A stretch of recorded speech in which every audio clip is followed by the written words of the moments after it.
You're listening to the Mark Bradford Alchemy for Life podcast. You need to take a step back. Hey there, welcome back. Or should I say, you're welcome to take a step back. And how often do you do that? Taking a step back.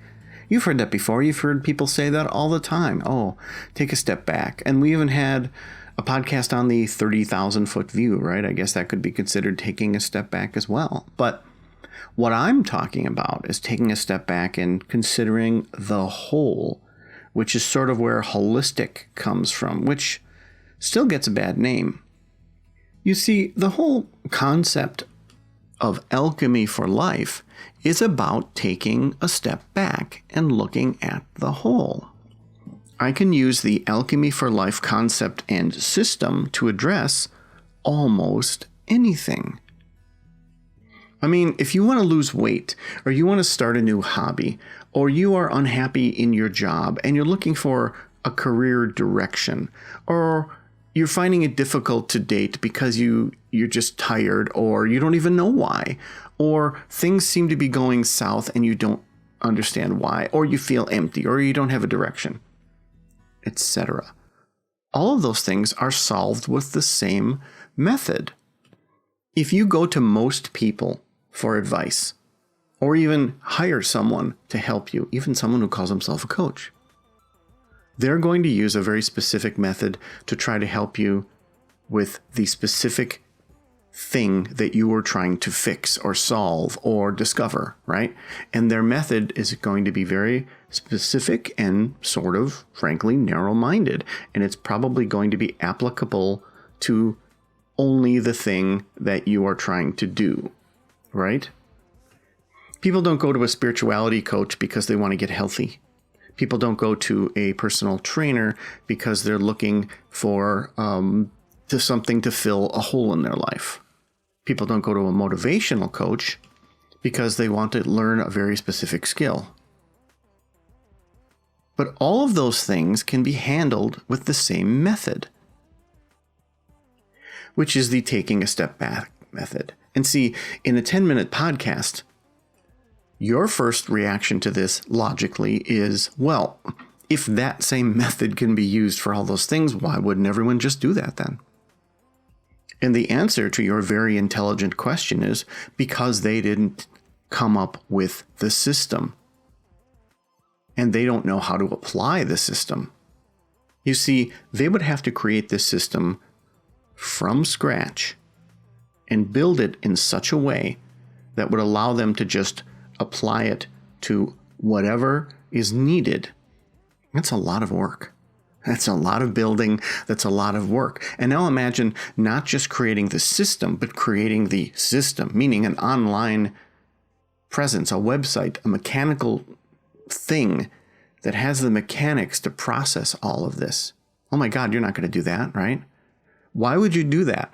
If you were somebody who helps someone with losing weight, let's say, or getting healthier, why would you create this giant system that could be applicable to almost anything if you're just going to tell people to eat right and exercise and maybe consult a nutritionist and so on and so forth, right?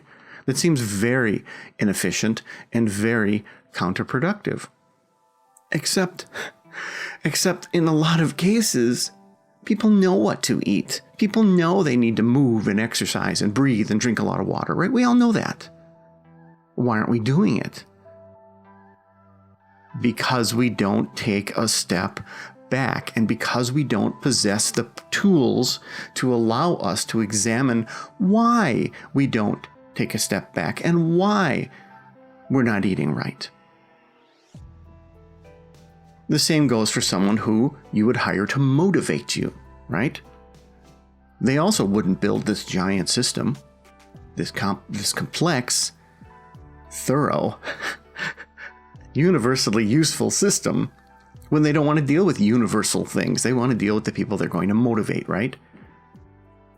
But they're not going to take a step back and say, why aren't you motivated?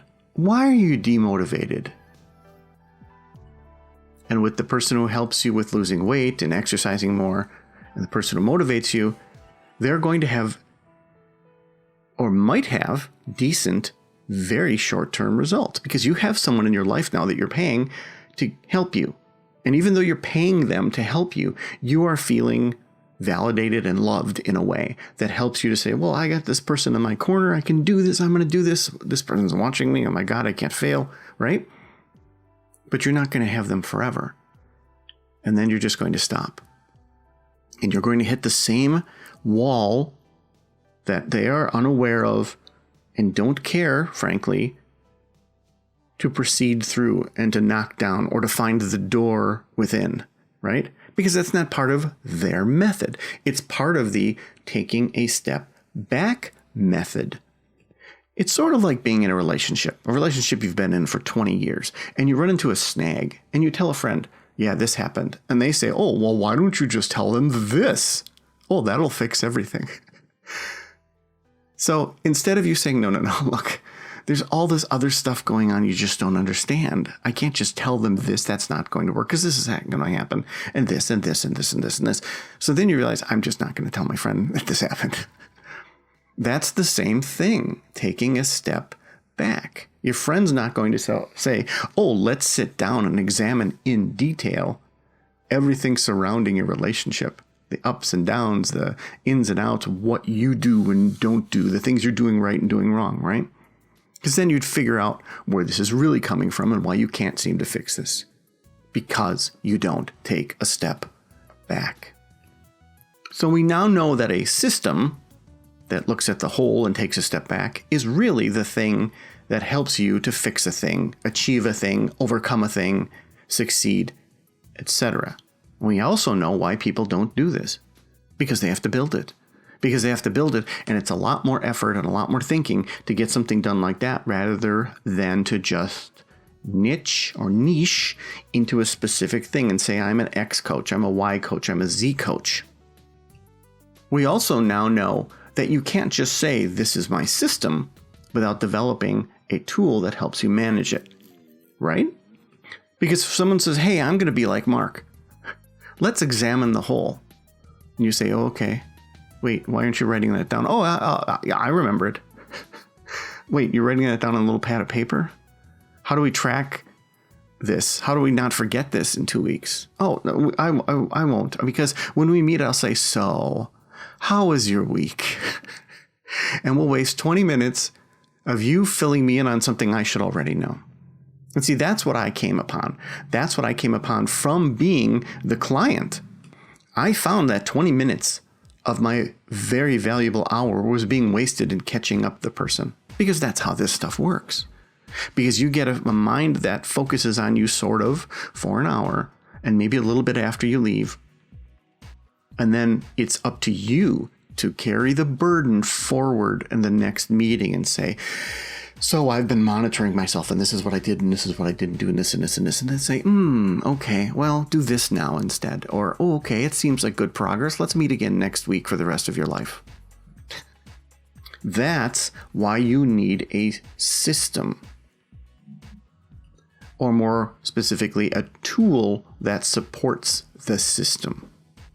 Does that make sense? I hope all of this makes sense. Because it's what led me to creating the whole Alchemy for Life thing. Then the plus of that is, like I said, it's a system that is pretty much universally useful when it comes to helping you as a very complex human being. The odd downside is that without listening to what I just said for the last 9 minutes or reading any of the stuff I've written, you would think, well, how would that apply to me? I just want to lose some weight. Oh, well, you can't lose weight because you have no energy. And the reason you don't have any energy is you're drained of energy because your job's killing you. We got to focus on that first.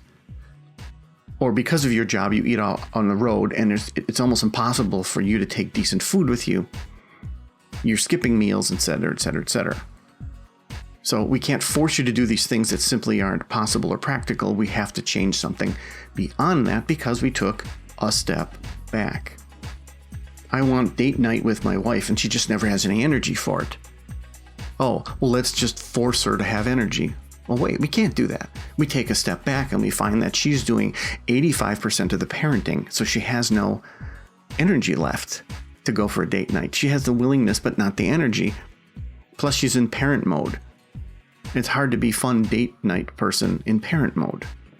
So then, in taking a step back, we find that you need to step up and do more parenting and take that off of her shoulders so that she has more energy towards date night. She has more energy. She's now validated more. She now looks at you as her partner versus someone else in the relationship. And now she's far more willing to do that.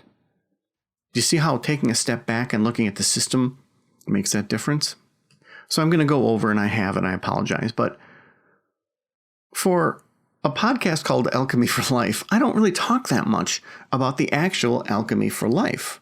So I thought today I would do that because I wanted to talk about taking a step back, and that's what Alchemy for Life is all about. That's why I invested so much time, energy, and resources in creating this unique system, because it seemed like the only answer, and it did work again and again and again. And it even worked for me, and it's worked for me multiple times in things in my life, ranging from losing weight to finding more energy to relationships and things like that. It just does. So if you're interested in this sort of thing, you can continue to listen to the podcast. If you're interested in doing something, or this sounds exciting to you, then feel free to reach out to me for some coaching, and we can do this for you. Thank you. Hey there, thanks for listening. You know I always appreciate your feedback. Please keep it coming. 3 Voices is out. It's a fun read and only $9.99 US on Amazon. And as of this recording, it reached number 3 in experimental psychology. So thank you so much.